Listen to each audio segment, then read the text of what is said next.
hindi makakapangako ang Estados Unidos na makipaglaban sa kahit na sinong umatake sa Pilipinas. Yung nangyari na gano'n, nagkaputukan, ay mahihila natin ang Amerika para tayo tulungan. Ngunit sinabi niya, maliwanag na maliwanag, that the United States cannot promise that it will go to war if the Philippines is attacked. So, sasabihin ng kahit sino, paputukan nga natin yung barko ng Pilipinas, hindi tayo matatakot dahil sinabi na ng Amerika, hindi naman sila makikipaghira para sa Pilipinas. So that's not a deterrent. Why will a aggressive power have second thoughts or be afraid of attacking us when nobody is going to come to defend us except our own armed forces?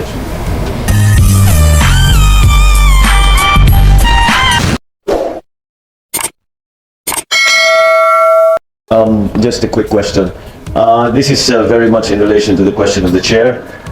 In your view, sa inyo po, Secretary Gasmin, ano yung ibig sabihin ng sinabi ni President Obama na hindi makakapangako ang Estados Unidos na makipaglaban sa kahit na sinong umatake sa Pilipinas? Ang nasabi mo kanina ay pagka may nangyari na gano'n, nagkaputukan, ay mahihila natin ang Amerika para tayo tulungan. Ngunit sinabi niya, maliwanag na maliwanag, that the United States cannot promise that it will go to war if the Philippines is attacked. So, ano sa palagkayat napuna ko rin na sa inyong salaysay ay pinag-usapan lamang ninyo ay training at saka pagpatibay ng ating mga AFP at saka yung pagpaganda ng ating maritime security.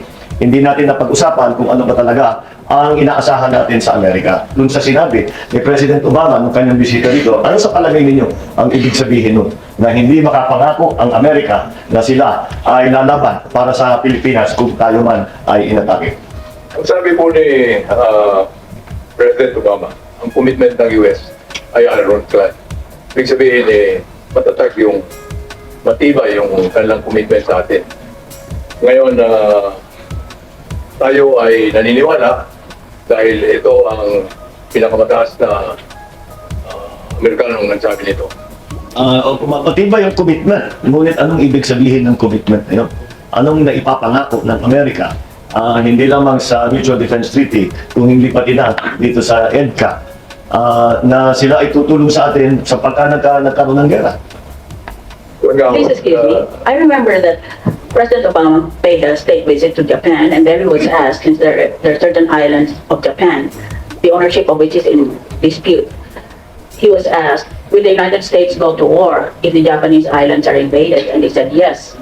And eventually he was asked, will the United States go to war if the Philippines is invaded? And he said no. That's the record. Yes, Madam Chair, this is precisely what I am alluding to. And I would like, in the light of our examinations as to whether or not the EDCA is again provides us additional security or strengthens our commitments to one another vis-a-vis the United States and the Philippines. I was asking what, in fact, is their interpretation, is the Department of National Defense's interpretation of these pronouncements that President Obama made, and beyond that, what we have in the EDCA as to what exactly the response of the United States will be should we find ourselves in a shooting war.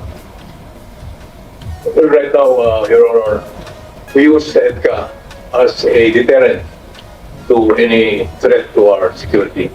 As we are using this, we continue to fill in the gaps to our modernization program. Well, a deterrent, ibig sabihin na parang hindi naman nananakot o nagsasabi na huwag kayong lumaban sa amin dahil lalabanan namin kayo. Ikakasabi sa atin, hindi kami lalaban para sa Pilipinas. So paano magiging deterrent yun? Dahil sasabihin ng kahit sino, paputukan nga natin yung barko ng Pilipinas, hindi tayo matatakot dahil sinabi na ng Amerika, hindi naman sila makikipaghira para sa Pilipinas. So that's not a deterrent.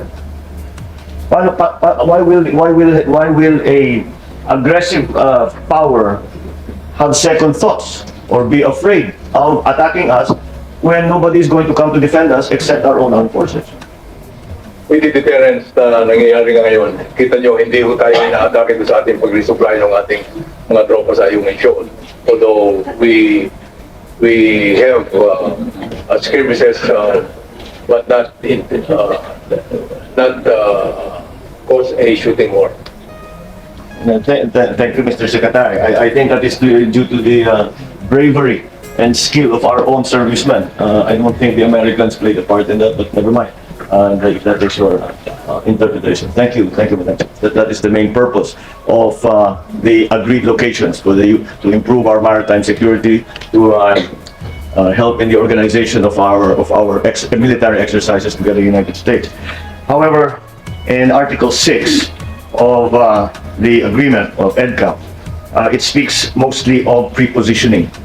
And prepositioning, I take to mean, is simply the forward positioning of material so that when there is a deployment in that part of the world, that this material need not come from a distance far away in the United States. I am reminded of the prepositioned material that you see in a place like Hawaii, where there are acres and acres of military equipment just waiting to be deployed should there be a need.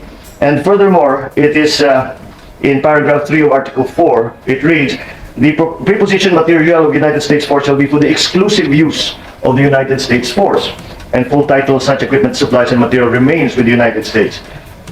The United States will have control over the access to and disposition of such prepositioned material, and shall have the unencumbered right to remove such prepositioned material at any time from the territory of the Philippines. This is implying that this prepositioned material in the Philippines agreed locations is for war. And it is not to do with training, it is not to do with increasing the Philippine Armed Forces capability, but merely it is using the agreed locations in the Philippines should there be a need to prosecute a war in our part of the world, and the prepositioning of this material will be clearly for the use only of United States forces. Surely that implies that this is now a US base. Soljan or Yusek Kalmatiba? We would like to make emphasis on the pertinent phrase in paragraph 1 of Article 4 that requires the prepositioning of and storing of defense equipment to go through bilateral security mechanisms, and such as the Mutual Defense Board and the Security Engagement Board. This clearly provides that the Philippines' consent is needed for the prepositioning of this material, taking into consideration our own national interest. Therefore, my reading of it is that it does not require the Philippines consent any longer, because in the language, Philippine consent is actually being given, and therefore that consent need not be given at any time in the future. It is already given by virtue of this agreement. So there is no bilateral consultation in any way. Dahil binigyan na natin ng karapatan na sige, magpasok kayo ng kung ano yung gusto ninyo, na mailagay ninyo dito sa mga agreed location, mga gamit na hindi naman magagamit ng mga sundalong Pinoy. So, paano hindi naging base yan? Parang it looks to me, it sounds a lot to me like a base, because it is precisely the kind of activities that they do on bases on American soil. Kaya nga, hindi napapag-usapan natin na maraming nababanggit tungkol nga sa training, capability, disaster relief, okay, lahat yan. Pero maliwanag na maliwanag, meron silang may bahagi nung agreed location na para sa Amerikano lang. At tayo naman ay pumayag. Yes, Your Honor. We think that we need to contextualize the language presented under paragraph 1. The Mutual Defense Board and the Security Engagement Board are established consulting mechanisms that meet regularly, year to year, to discuss the activities and all other details in connection with these activities. Thus, this is a regular consulting mechanism between the US and the Philippines in the planning of training activities, as well as other operational details such as venue of the training exercise and the possible material to be used for the training exercises. So it is our position, Your Honor, that through paragraph 1, it is clear that there is still this consenting mechanism that is needed to be passed before any preposition material could be decided by the two parties to be stored in the agreed location. And the last sentence in that paragraph says, the United States forces shall notify the AFP, will not consult, will not seek the agreement, but will notify. Again, this bilateral consultation seems to be absent in that kind of language. Your Honor, the first sentence would pertain to the identification of the preposition material to be stored. Once that determination has been made, then we still require the U.S. to notify us in advance of the delivery of these preposition material. Of course, this is needed so that we could coordinate our protocols with the delivery of these items. Also, Your Honor, we would want to also emphasize a very important paragraph in Article 4, specifically paragraph 2, where the parties share a recognition of the benefits that such prepositioning could have for HADR and for the enhancement of their individual and collective defense capabilities, which is again in consonance with Article 1 of the EDCA, which focuses on the development and preparation of our individual and collective capacity for mutual defense. We note, Your Honor, your observation under paragraph 3. It is our position that this is a reasonable provision because this equipment and material stored really still belongs to the U.S. However, it will be used for the conduct of training exercises for the benefit of both the Philippine and U.S. forces. It can be used for HADR in times of disasters. But you said there's nothing here to say that the preposition material will only be relief goods, will only be water supply for disaster preparedness, will only be for that. If that were the only thing, that certainly wouldn't be a problem.